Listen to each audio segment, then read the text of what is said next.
All right, let's break it down. Why LeBron James is not on my team if I had to pick a team. Well, he's not my starting five because they have to pick positions, and his position is chosen. So we have, and everyone's at their prime. Okay, so we definitely have prime Shaq. That's clearly the best center in the history of basketball. We got prime Tim Duncan, which is, you know what, prime Charles Barkley. We'll get to him. But our starting lineup has Tim Duncan, it has Shaq, Tim Duncan. Our three is MJ. Our two is Kobe, and our one is Allen Iverson.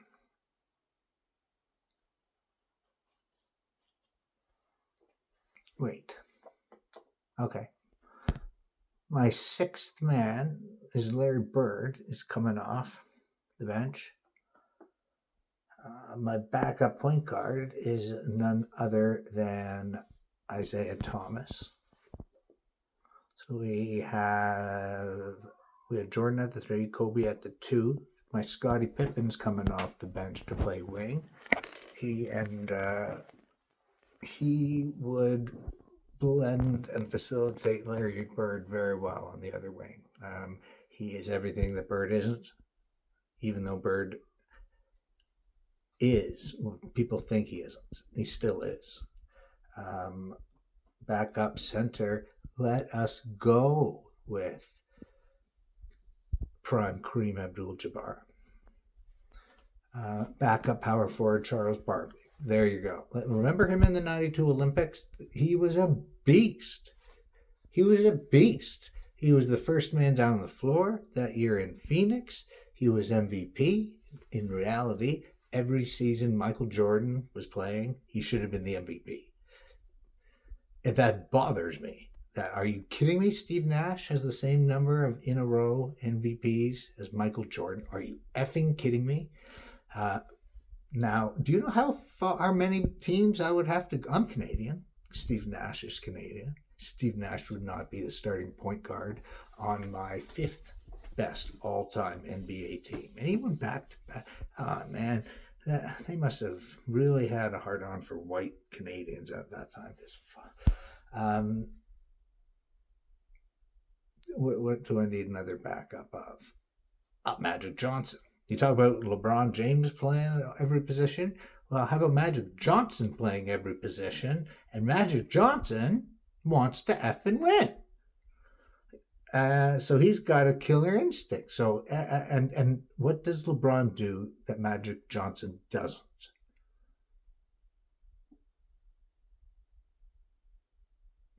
Power his way in. Well, if he gets to within 3 feet, yeah. If he doesn't, he's a 30% shooter.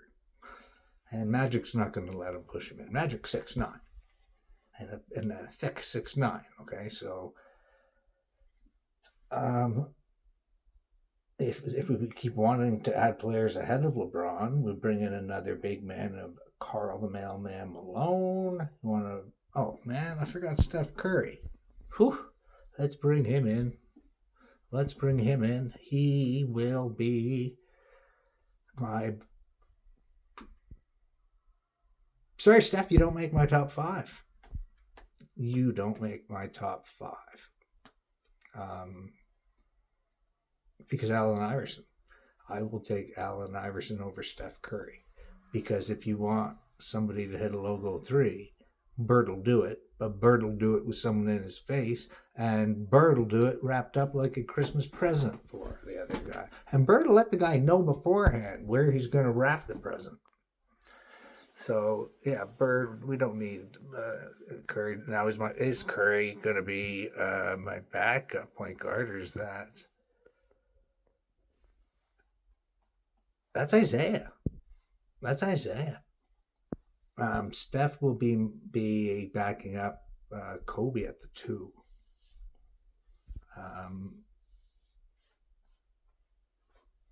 But I would take prime Kawhi Leonard over LeBron because prime Kawhi Leonard, I got a place for that man on my team. Definitely. Like prime Kawhi Leonard, like when he played for the Raptors, or even a year, a couple before that.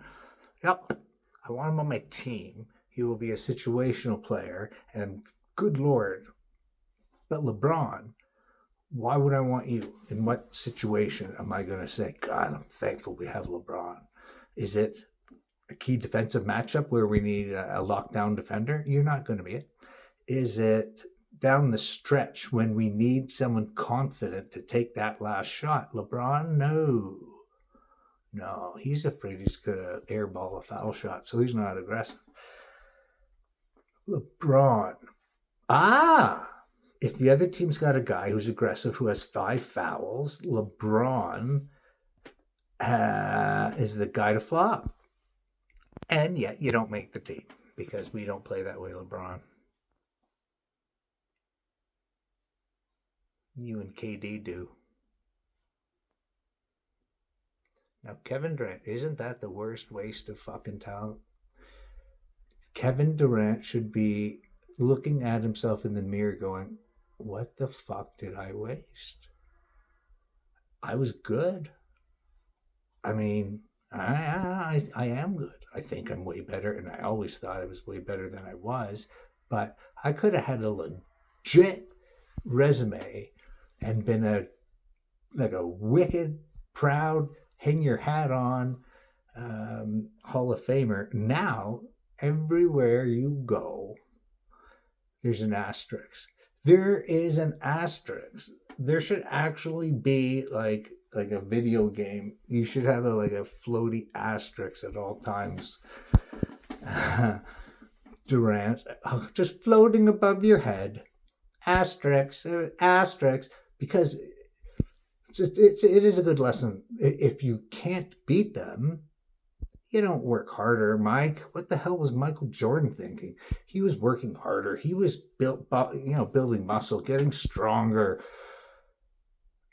What else? That's not right.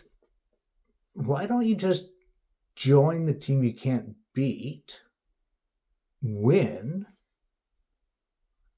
put your hands in the air, clap your hands, look at your resume? Why don't you then, KD? Why don't you then stop worrying about winning and let's turn it into I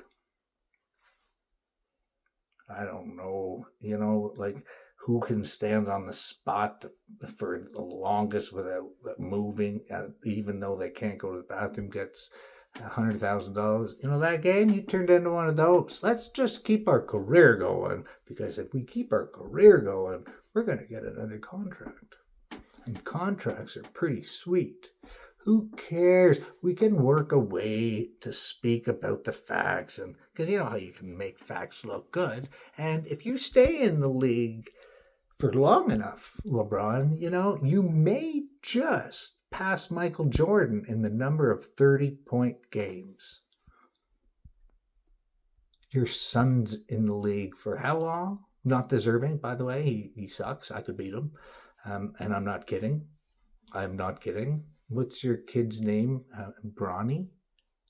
Bronny? Is that a female name? Bronny. Bronny. Yeah, I could beat him in basketball. It's not saying much.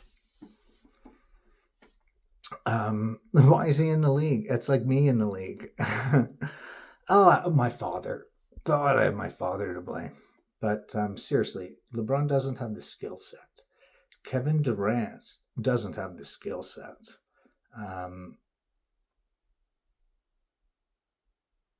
Because you mentally imagine yourself doing something and your body actually thinks that can't tell the difference between training, actually physical training, and a proper mental go through the actions in your head. Well, let's go through Kevin Durant's head. Let's see. Let's focus. Money. Let's chase rings. I'm too thin, but I'm not going to work out. Asterisks. I hate asterisks. Why don't people think I'm good? Hey, my mom thinks I'm good. I think, I think I'm good. I'm still in the, I'm still in the league. That means something. You can't carry a team by yourself. You're not even good enough to be a second player. That hurts. That hurts, doesn't it? But everything I say is true about LeBron and Kevin Durant. You know who was awesome on that team?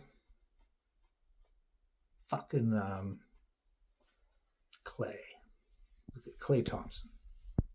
That dude wanted it. He was good. He was great. Now he is the most. He was the most in his prime underrated player ever. He was right there. I mean, Splash Brothers. He was right there, damn it. And better than Durant. Way better. I would take Klay. I would take Klay over Durant. Klay manned up. Klay was a man.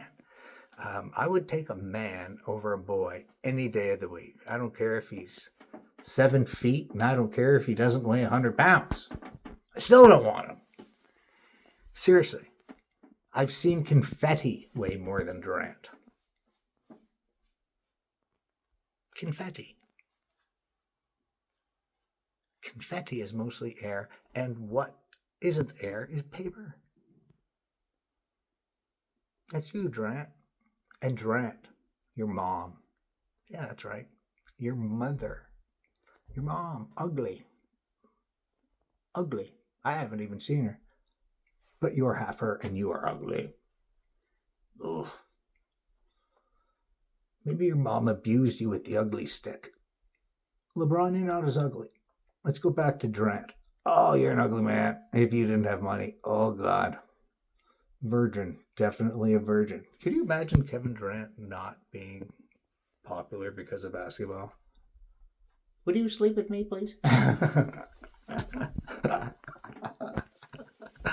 Yeah, funny because it's true, right? He wouldn't have money. He would just be him. And look at him. Oh, man. That would be great. Ah, shit. It's funny because it's true. But you know what? He knew he wasn't good. He knows he's not good. He knew he wasn't good. And Steve Nash, that little bitch, either he doesn't have the balls to say, guys, you're laughing about, he's better than both of you combined, and you're going to talk about, do you know that he left baseball because his father was murdered?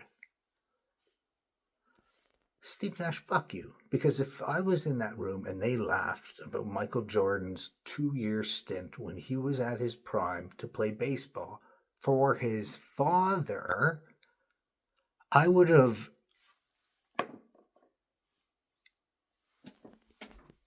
had to have used like a very thin part of my hand, and I would have crushed Durant's neck. I want to meet Durant in real life because I want to crush his neck. Durant, I'm 5'10", white, 165 pounds. I'll fly to you if you want to fist fight me. That would be so fun because I've fought before, dude. I've fought. I've got my ass kicked so bad. And so I know.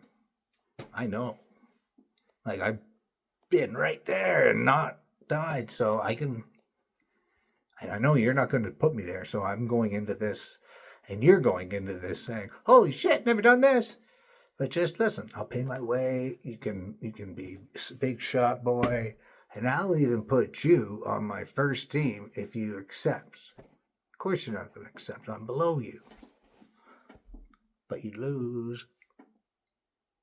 You'd lose, and it would put focus. You wouldn't actually, it's not because I'm below you. It's because attention would be put on why I'm kicking your ass.